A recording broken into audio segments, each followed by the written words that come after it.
మూతి ఇలా పైకి పెట్టి ఉన్నట్టుంది, మరి అది ఏంటో నాకు తెలియట్లేదు. సో మేమైతే రాయేస్తాము, అదేం పద్ధతి మేము చూద్దాం.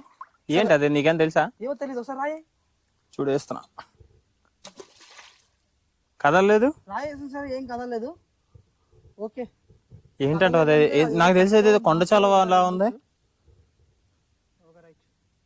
ఫ్రెండ్స్ అక్కడైతే ఏం లేదు, ఆ ధర్మకోల్ బెండ్ అనమాట, ఎప్పుడో పాతది. అయితే మనోడు వీడియో కట్ చేసిన తర్వాత చెప్తున్నాడు ఇది ప్రోమో కోసం చేశాను. నేనైతే నిజంగా నమ్మేశాను.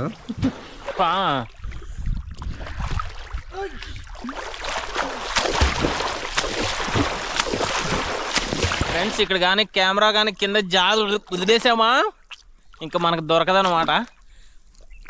కాబట్టి గట్టిగా పట్టుకొని మనం ఏం చేసినా చెయ్యాలి. ఫ్రెండ్స్ మొత్తానికి అయితే ఇక్కడ మొసిళ్ళు అయ్యి ఉంటే మాత్రం చాలా డేంజరు, మీరు ఎవరు ట్రై చేయొద్దు. బాగుంది కానీ మనకేంటంటే